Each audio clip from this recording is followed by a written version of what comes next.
la colaboración de... Patricio, un gusto saludarte como cada viernes. Un gusto saludarte, Juan, Marce, ¿cómo están al auditorio y a todos a todo el equipo de GRE? Me da mucho gusto saludarlos en esta semana que fue, pues, movida, ¿no? Creo que todas las semanas con la 4T son movidas, pero esta en particular por lo que significa. Yo sé que han estado analizando ampliamente la salida del titular de Hacienda, de Carlos Ursúa, la llegada del nuevo secretario. Yo lo que me atreví a hacer ayer es escribir un poco, y me gustaría platicarlos con ustedes, sobre ciertos casos que se han dado con renuncias de ministros de finanzas, porque si observamos la historia de México particularmente, Juan, en los últimos 40 o 50 años, hay constantes o cosas que se repiten, las coyunturas son distintas. Yo hablaba, por ejemplo, esta carta, la carta de Ursúa, fue durísima, eso no se acostumbraba. Realmente se sale de la tónica de lo que es político y eso llamó profundamente la atención. Quiero recordarle, yo sé que mucho del auditorio lo tiene fresco, algunos no, pero una de las primeras grandes crisis de la historia fue la de Moderna, fue la de 1982. Entonces, Jesús Silva Gerso, que fue un político extraordinario, a él le toca, recordemos, que empezaron a salir capitales en 81 y 82 en el gobierno de López Portillo, capitales del país de manera muy acelerada, porque estaban viendo justamente una constante que hoy parece repetirse, la dependencia en una economía petrolizada. López Portillo creía, él dijo, tenemos que aprender a administrar la abundancia, que el petróleo nos iba realmente a hacer ricos, el petróleo y la exploración del petróleo en el mar. Eso claramente el gobierno, al descubrir nuevos pozos y yacimientos, se dedicó a gastar más de lo que tenía. Entramos en una profunda crisis y López Portillo, para intentar parar esta debacle, hizo dos cosas: imponer un control de cambios, que quiere decir limitar la cantidad de dólares que se podían, que podías tú comprar en aquel entonces. Esto ocurre en 1982 y lo que generó fue un mercado negro de compraventa de dólares, un mercado paralelo. Y luego, 3 meses antes de entregar la presidencia, nacionalizó a la banca privada del país. Un golpe del cual tomó más de 10 años recuperarnos y finalmente la banca pues fue entregada a manos de los cuates de Salinas. Sí, los cuates de Salinas, exactamente, que se hicieron riquísimos. Recordemos, y lo sabemos bien, y tú lo sabes, que en las grandes crisis, los grandes especuladores siempre les va bien. 6 años antes, Hugo Margain, que fue el secretario de Hacienda de Luis Echeverría, le renunció, nada más que la renuncia no trascendió, lo enfermaron y dijeron que se había caído de un caballo. Pero justamente el argumento de Hugo Margain fue que se estaba gastando más de lo que se tenía. La primera gran crisis fue la de 76. Hay que recordarle a la gente que el dólar estuvo en lo que se conoce como desarrollo estabilizador a 12.50. Y con Echeverría se disparó a 20 y tantos. Ahí empiezan las grandes crisis que hemos vivido, 76, 82, 90. Nada más recordar, Patricio, que eran de los viejos pesos, ¿sí? Es decir, antes de que Salinas le quitara los tres ceros al peso, ¿verdad? Uh-huh. Que eso es importante recalcarlo porque estaríamos hablando que ahorita que está el peso digamos a 19.50, ¿sí? En aquel entonces serían 19.500 pesos de los de antes, de los viejos pesos. Punto. Oye, sí, extraordinario apunte. Que cuando, Patricio, que cuando le quitaban los 3 pesos al cero era porque pues las señoras no podían ir al supermercado, o llevaban el dinero o llevaban la bolsa, o sea, porque no cabía tanto dinero para poder comprar un kilo de tomates o cualquier cosa.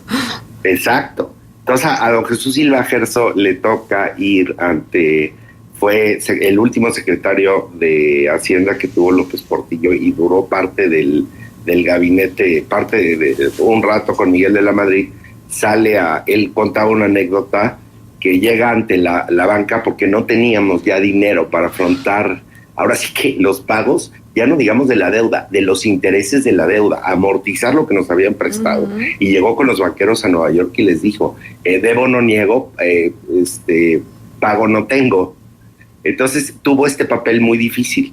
Ahora, las pugnas también que debemos recordar, las pugnas y las patadas entre miembros del gabinete tampoco son cosas nuevas. Ahí, ya con el La Madrid, él entra en franca, ahora sí que rebeldía, o chocaba mucho con Carlos, Jesús Silva Gerso chocaba mucho con Carlos Salinas de Gortari, que era secretario de Programación y Presupuesto, que justamente era una secretaría que se encargaba de regular un poco, ser un contrapeso de Hacienda, regular ahora sí que el gasto, cortar donde se tenía que cortar, ahí un poco como que se le da este carácter dual a Hacienda, ocurre lo de esta secretaría. Entonces las pugnas que trascendieron de Ursúa con el propio equipo de Romo, no nos deben de asustar tanto porque siempre ha ocurrido en la historia las pugnas en el gabinete, pero esta es una larga lista en 6 meses de renuncias que se han dado. Ahora, este gobierno no es un gobierno dispendioso, está gastando mucho en programas sociales que tienen fuerte tufo electorero, pero se ha recortado, de hecho se ha constreñido el gasto. Entonces, hay una justa medianía donde parece que no estamos, porque es o gobiernos dispendiosos que gastan en excesos, o constreñir el gasto. Cuando tú constriñes de esa manera el gasto, ¿qué es lo que va a pasar? Aletargas a la economía. Hoy el presidente de la mañana salió a decir que las calificadoras de nueva cuenta están equivocadas, que no estamos en una recesión técnica y que la paridad peso-dólar es un signo de que nuestra moneda está fuerte. Ese para mí no es un indicador válido, no soy experto en finanzas, pero hay muchísimos indicadores que acusan que sí, la economía está lenta por 1000 factores. Pero sí, esta semana trascendió una renuncia que es muy importante. La constante de estas 3 cosas que hemos estado platicando es que han habido hombres y mujeres a lo largo de la historia que les advierten a los presidentes lo que está mal y generalmente han tenido razón. La gran duda aquí es si Carlos Ursúa tiene razón en todo lo que dice. Oye, Patricio, pero también se aventó la dominguera en viernes López Obrador, porque después de que dijo que no ve amenazas de recesión, declaró que los reportes del Banjico y del Bank of America son nostalgia por neoliberalismo. ¿Qué te parece esa declaración? Sí, y que el Financial Times se tenía, no, pues son, yo creo que la propia jefa de, ahora sí que la representante del Financial Times ayer dijo, bueno, pues si el presidente quiere, pidió que se disculpara el propio Financial Times, que también son nostalgias, algo similar dijo, son los recursos retóricos que tiene el presidente, pero muchas de las medidas, muchas de las medidas que ha tomado este gobierno, el presidente en muchas cosas es un ortodoxo y un conservador económico y ha tomado medidas de carácter neoliberal. Entonces, cuando hablan del neoliberalismo como algo con lo que se va a acabar, y mandan señales donde toman acciones que son francamente de políticas económicas neoliberales, entonces son contrasentidos muy interesantes, ¿no? Entonces las calificadoras no tienen, y vamos a decírselo a la gente, no tienen ninguna maña contra la 4T, simplemente tienen que emitir diagnósticos porque están obligadas a hacerlo, y ahí están las cosas. La gente, o sea, lo ves, el que la economía esté aletargada, lo ves en la vivienda, lo ves en que la gente no está gastando, la gente está preocupada, no le alcanza el dinero, en cosas muy simples. Eso se ve en la calle, o sea, olvidémonos de la macroeconomía, se ve en la calle, pero aquí hay un aviso de que hay cosas que se podrían corregir. Estamos a tiempo de hacerlo, no estamos, hemos tenido una política, pero durante 30 años neoliberal o no, que le dio independencia al Banco de México, que ha dado cierta fortaleza, cierta solidez, continuidad, y no hemos vuelto a vivir esas crisis. 82, 76, 94, 95, 2008, que fue a nivel mundial, y más o menos la salvamos justamente por tener reservas, por tener un banco central independiente, por muchas de esas cosas que finalmente sí sirven, que son injustas. O sea, que en México la riqueza está concentrada en muy pocas manos, sí es cierto, que hay una clase media que cada vez va para afuera, sí es cierto. O sea, que el neoliberalismo tiene tiene bases injustas, sí, cierto, pero ¿qué funciona? Está probado que hay otros sistemas que francamente no lo hacen. Entonces, una crisis así no hemos vivido, no estamos en una coyuntura como la que le tocó a Silva Gerso, pero hay que ver las señales que son muy claras antes de que ocurran estas cosas. Y eso es lo que Ursúa por lo menos pone de manifiesto en esta carta. Entonces, ese mismo día se dieron demasiadas cosas, se aprende, también ayer lo escribí a Juan Collado, que es un jurista muy destacado, pero francamente aquí lo que se mandaron fueron señales, porque a quien ha sido Collado cercano, sea o no culpable, a Enrique Peña Nieto, quien adquirió un perfil y un protagonismo en la prensa rosa inusitado, cuando lo que se esperaba es que estuviera tranquilo, y a Carlos Salinas de Gortari, que durante 30 años han mantenido una amistad con Collado. Entonces, quien no lo sepa leer, que lo lea. Son señales a los expresidentes, son señales de decir, estamos aquí terminando con todo lo que ustedes representan.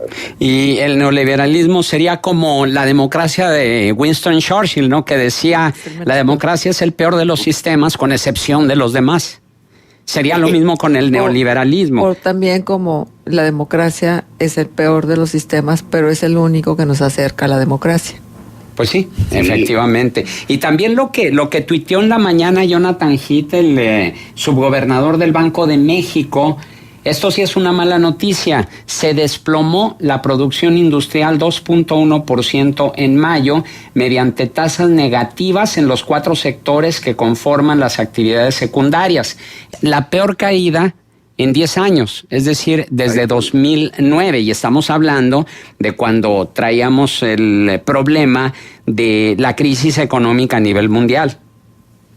Eso no lo había yo visto, gracias por ponerlo en mi atención. Lo que sí vi fue las valoraciones del Banco de México, que fueron emitidas ayer, ¿no? Realmente hacen sus diagnósticos de una manera muy cauta y no salen a decir cualquier cosa, y generalmente son muy acertados. Y regresando a lo de los sistemas, es que ya probamos todo. O sea, no hay fórmulas nuevas. En la economía no hay nada nuevo bajo el sol. Hemos probado todos los sistemas, nos hemos dado bandazos, el mundo está dando bandazos a la izquierda, a la derecha. Sí aplaudo, sí me gusta el hecho de que este gobierno ha luchado contra lo que ocurrió en gobiernos anteriores en cuanto al dispendio y al gasto exacerbado, a gente cobrando en todos lados, o sea, todo lo que hemos visto. Claro. Que eso se quiere acabar, sí, pero si tú de repente aprietas, es una cadena donde vas paralizando y paralizando cosas. Eso fue lo que ocurrió. Otra cosa que dijo Ursúa que es muy preocupante es, así como en el servicio, en la Cancillería, tenemos diplomáticos de carrera por una razón, porque han estado ahí todo el tiempo y conocen cómo funciona la diplomacia. Una de las áreas donde tenemos a los mejores expertos es precisamente en Hacienda. Entonces, el hablar que se están privilegiando, se están dando designaciones políticas y se está quitando un grupo de economistas que están profundamente preparados, que sé que duermen en las oficinas de Palacio Nacional, porque esa es un área estratégica que no descansa. El decir que se está imponiendo a gente que no tiene las capacidades ni el conocimiento, eso francamente es muy peligroso. Entonces hay 3 o 4 puntos en la carta de Ursúa que hay que leer entre líneas todas las implicaciones que trae atrás. Eso. Claro. Entonces el decir vamos a desplazar a gente que sí sabe para poner improvisados, eso, ahí tú lo que tienes aquí, de lo que se trata es de la confianza. Entonces esto se puede leer por los mercados extranjeros, los inversionistas, por los propios mexicanos, pues como un signo de preocupación, de decir, caray, en un lugar donde no te puedes dar el lujo de improvisar, es en Hacienda y en tu Banco Central.